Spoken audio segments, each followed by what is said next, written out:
Assalamualaikum warahmatullahi wabarakatuh. Selamat pagi anak-anakku semuanya. Semoga kita semuanya senantiasa sehat dan dalam lindungan Allah Subhanahu wa taala. Baik, alhamdulillah anak-anakku semuanya, pagi hari ini kita bertemu lagi. Saya selalu berdoa semoga anak-anak di rumah tetap sehat. Begitu pula dengan anak-anak atau teman-teman kalian yang lain yang berada di asrama. Ya, tak lupa juga orang tua kalian dan kita doakan semua ustadz tetap sehat. Nah, alhamdulillah anak-anakku, baik kemarin kita sudah mempelajari mengenai bagaimana sebuah sel itu mengalami pembelahan. Nah, pada pagi hari ini kita akan melanjutkan mengenai proses pembentukan dan pertumbuhan sekaligus perkembangan pada sel kelamin yang kemudian disebut dengan gametogenesis. Nah, gametogenesis ini merupakan pembentukan dan pertumbuhan maupun perkembangan sel kelamin. Sedangkan pada baik laki-laki maupun perempuan. Nah, pada laki-laki itu di proses pembentukan sperma itu disebut dengan spermatogenesis. Sedangkan pada perempuan pembentukan ovum disebut dengan oogenesis. Oke, tapi sebelumnya mari kita buka pembelajaran pada pagi hari ini dengan melafadzkan basmalah bersama-sama. Bismillahirrahmanirrahim. Nah, baik anak-anakku semuanya. Nah, yang pertama merupakan spermatogenesis atau proses pembentukan dan pematangan sel sperma, ya. Nah, kemarin kita telah mempelajari bahwa salah satu organ yang menjadi tempat terbentuknya sperma adalah testis, ya. Testis yang di dalamnya terdapat tubulus seminiferus atau saluran semen, ya. Tubul itu merupakan saluran, seminiferus merupakan semen atau sperma. Jadi di dalam si testis ini terdapat saluran yang melilit-lilit, ya. Dalamnya itu yang terdapat proses pembentukan dan pematangan sel sperma. Nah, di dalamnya seperti ini. Ini kalau dibelah secara melintang, ya, ini terlihat bahwa di dalam saluran tubulus ini dia terdapat proses spermatogenesis. Jadi di dalam testis itu ada saluran yang bernama tubulus itu tadi. Ya, salurannya berlilit-lilit. Nah, pada tubulus ini terjadilah proses spermatogenesis. Nah, pembentukan berawal dari sel induk, ya. Jadi pembentukan sperma ini berawal dari sel induk yang berupa spermatogonium atau diploid, ya. Dia memiliki kromosom yang berpasangan. Disebut juga dengan diploid. Nah, terjadinya spermatogenesis ini diawali saat laki-laki mengalami masa pubertas, ya. Laki-laki mengalami masa pubertas atau remaja. Jadi sebelum laki-laki mengalami pubertas, dia tidak memproduksi sperma atau belum terjadi proses spermatogenesis. Nah, setelah laki-laki mengalami masa pubertas, dia akan memproduksi sel sperma ini terus-menerus, ya. Terus-menerus sampai akhir hayat, sampai dia meninggal. Jadi sebelum dia balik, sebelum dia pubertas, dia belum memproduksi sel sperma. Tapi ketika sudah masa pubertas, dia sudah akil balik, dia sudah mimpi basah, sudah mulai mengalami pembentukan sel sperma. Nah, pembentukan spermatogenesis ini menghasilkan 4 sel sperma yang fungsional. Nah, prosesnya itu seperti ini. Nah, di dalam organ testis, ya. Jadi itu ada saluran tubulus seminiferus. Nah, tubulus ini di dalamnya kalau di zoom lebih dekat, ya, seperti ini, ya. Jadi ada spermatogonia, ya. Spermatogonia atau spermatogonium itu tadi berupa sel induk, ya. Sel induk tadi kemudian jika dibahas lebih lanjut, dia akan mengalami pembelahan secara mitosis, ya. Karena sel induk tadi itu diploid 2N, dia akan membelah secara mitosis yang masih juga menghasilkan sel yang diploid, ya, 2N atau spermatosit primer. Nah, dari spermatosit primer ini kemudian terjadilah pembelahan secara meiosis pertama, ya. Pembelahan secara meiosis pertama kemarin juga kita sudah pelajari bersama-sama, menghasilkan 2 spermatosit sekunder ya. Spermatosit sekunder yang sudah tereduksi pasangan kromosomnya sehingga dia hanya memiliki separuh dari sel induk ya, separuh dari spermatosit primer. Sehingga dia akan menghasilkan N saja ya. Haploid ya. Kalau diploid tadi 2N, kalau haploid itu hanya N.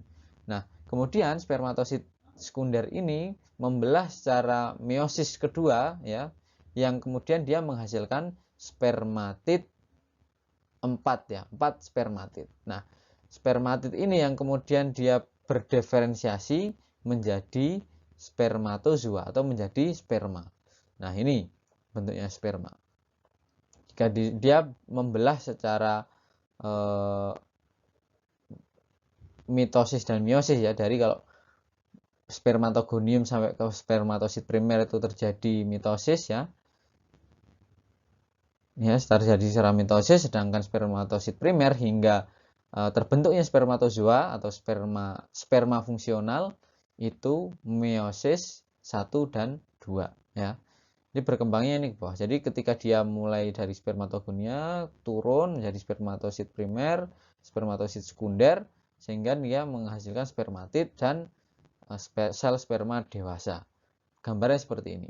Nah ini bentuk dari sperma ya. Sperma itu jika di zoom dengan mikroskop, dia bentuknya ada struktur kepala, ada struktur badan atau bagian tengah, dan ada struktur ekor ya. Nah, si kepala ini memiliki fungsi sebagai dia berstruktur agak runcing ya, karena dia berfungsi untuk menembus sel telur. Nah, di dalam kepala ini atau di dalam sel kepala bentuk kepala sperma yang agak meruncing ini terdapat enzim yang dapat membantu sel telur. Nah, sedangkan bagian tengah itu terdapat mitokondria ya. Mitokondria itu juga di bagian tengah berfungsi sebagai tempat menghasilkan energi atau tempat membentukkan energi untuk bergeraknya sperma. Nah, sedangkan si ekor ini itu berupa membran plasma ya. Dia berbentuk seperti cambuk yang kemudian berfungsi sebagai alat gerak sperma ketika sperma berenang di dalam sel ovum perempuan menuju dan menembus sel ovum perempuan. Nah, itu. Nah, yang kedua adalah proses terjadinya oogenesis atau proses pembentukan dan pematangan sel ovum atau sel telur. Nah, sel telur itu diproduksi di ovarium ya, di ovarium. Nah, si ovarium perempuan ini menghasilkan sel telur atau ovum dan hormon estrogen dan hormon progesteron. Hormon estrogen berfungsi juga sebagai mempengaruhi perkembangan fisik perempuan, dan progesteron juga berfungsi juga dalam proses mengatur siklus menstruasi kalau pada perempuan. Nah, tapi nanti akan kita pelajari lebih lanjut pada struktur dan organ reproduksi perempuan. Ini kita akan bahas proses mekanisme oogenesisnya terlebih dahulu atau proses terbentuknya dan pematangan sel ovum atau sel. Nah, selanjutnya adalah proses oogenesis atau proses mekanisme terbentuknya pembentukan sel telur dan pematangan sel telur. Nah, pertama itu kan dimulai dari sama seperti tadi sel spermatogonium ya, cuma ini bernama oogonium atau sel induk ya. Sel induk yang memiliki sifat diploid atau 2N. Nah, dia membelah secara mitosis menghasilkan oosit primer ya.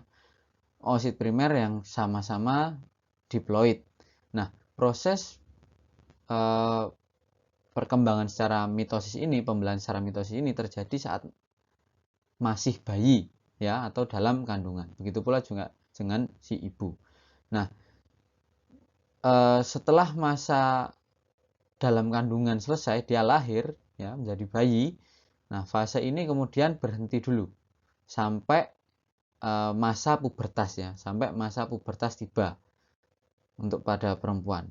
Nah, ketika masa pubertas, perempuan ditandai dengan menstruasi ya, dengan menstruasi. Nah, ketika menstruasi ini sebelum menstruasi itu terjadi perkembangan si oosit primer ini menjadi oosit sekunder ya, yaitu dengan fase meiosis 1.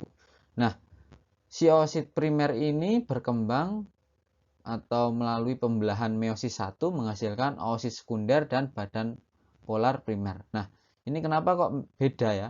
Oosit sekunder dan badan polar. Nah, dia yang oosit sekunder ini memiliki perkembangan sitoplasma yang baik. Sedangkan badan polar ini perkembangan sitoplasmanya tidak berkembang dengan baik. Sehingga dia hanya menjadi badan polar atau terdegradasi ya, sehingga ketika nanti di hasil akhir hanya akan menghasilkan satu sel ovum atau sel telur yang fungsional. Nah, selanjutnya setelah mengalami pembelahan meiosis pertama, dia akan mengalami pembelahan meiosis kedua dari oosit sekunder menghasilkan ootit dan menghasilkan badan polar sekunder ya.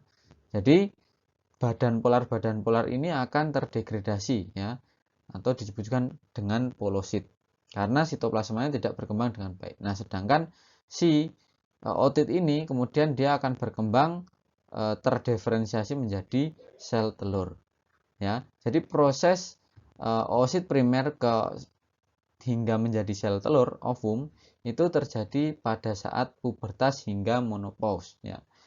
Berbeda dengan laki-laki ya, kalau laki-laki itu terjadi spermatogenesis terjadi ketika pubertas hingga sampai akhir hayat, sedangkan perempuan tidak ya. Sedangkan perempuan hanya terjadi saat dia pubertas hingga menopause. Menopause itu apa? Menopause itu ketika perempuan sudah tidak mampu lagi memproduksi sel telur atau berhentinya siklus menstruasi. Jadi sekedar untuk informasi bahwa proses terbentuknya oosit primer ini jumlahnya terbatas ya. Dia mungkin hanya akan ada 2 juta ya, 2 juta sel dan hanya 400 saja yang berfungsi atau 400 saja yang kemudian berkembang dengan baik. Nah, ketika dia itu karena pembentukan atau pembelahan mitosis dari oogonium ke oosit primer itu terjadi pada saat masih bayi atau dalam kandungan, maka si ibu juga masih aktif